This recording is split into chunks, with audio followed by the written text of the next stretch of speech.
today we are going to read from Colin Powell, military leader, from It Worked for Me in Life and Leadership. And this is a memoir by Colin Powell, and it's a biography, so he wrote it. And we're going to identify the standard that we're working with today, and it's to determine a central idea of a text and how it is conveyed through particular details.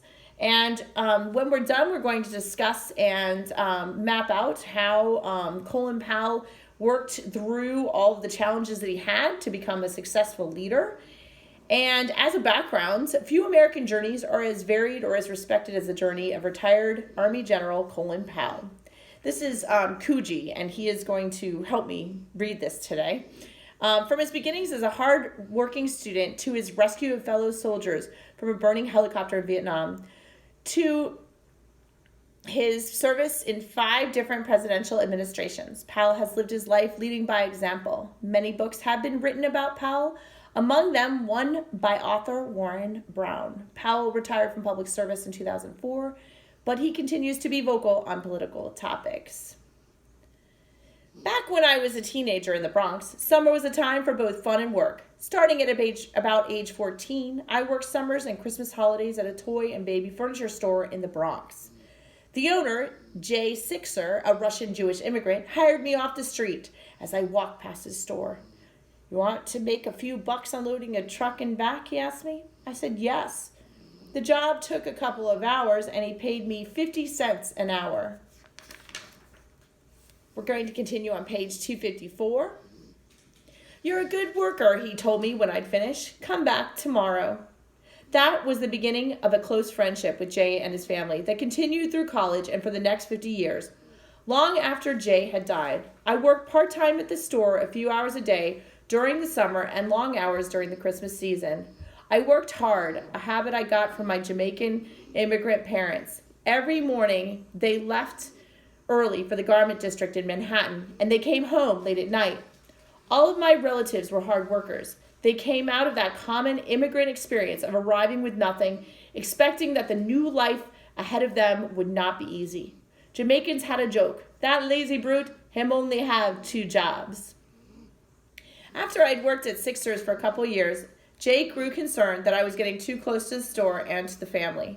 One day he took me aside. "Collie," he told me with a serious look, "I want you should get an education and do well. You're too good to just be a schlepper." A schlepper is someone who carries things that are clumsy and difficult to lift. "The store will go to the family. You don't have a furniture future here." I never thought I did, but I always treasured him for caring enough about me to say so. When I was 18, I became eligible to get a union card, which meant I could get a full-time summer job with better pay. I continued to work at Sixers during the Christmas season. I joined the International Brotherhood of Teamsters Local 812, the soft drink workers union. Every morning I went downtown to the union hall to stand in line to get a day's work as a helper on a soft drink truck. It was hard work, and I became an expert at tossing wooden 24-bottle Coca-Cola cases by grabbing a quarter bottle without breaking it. After a few weeks, the foreman noticed my work and asked if I'd like to try driving a Coke truck. Since I was a Teamster, I had a chauffeur's license and was authorized to drive a truck. The problem was that I had never driven a truck in my life. But hey, why not? It paid better.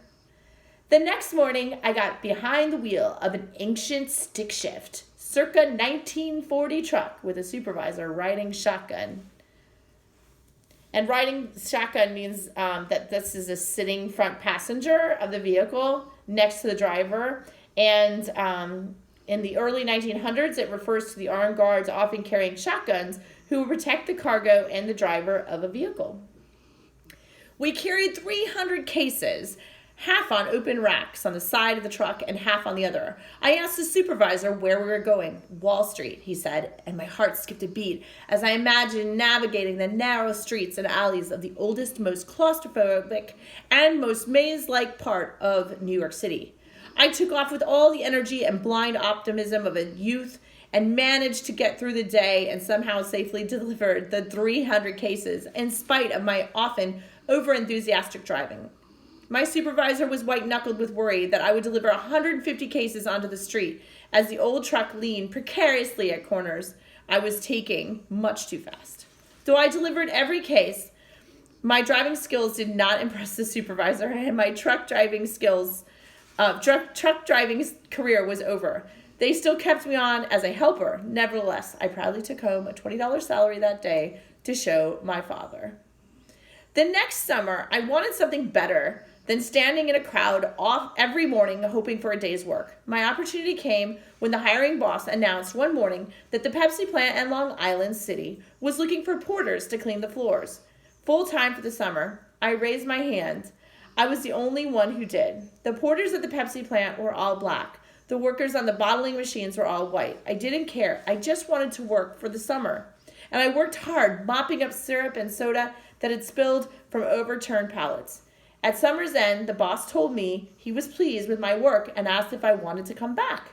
Yes, I answered, but not as a porter. He agreed, and next summer I worked on the bottling machine and as a pallet stacker, a more prestigious and higher-paying job.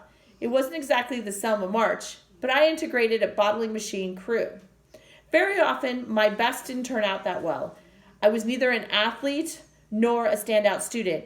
I played baseball, football, stickball, and all the other Bronx sports, and I did my best, but I wasn't good at any. In school, I was hardworking and dedicating, but never produced superior grades or matched the academic successes of my high-achieving cousins. Yet my parents didn't pester me or put too much pressure on me. Their attitude was, do your best, we'll accept your best, but nothing less. And we're going to end here on 255.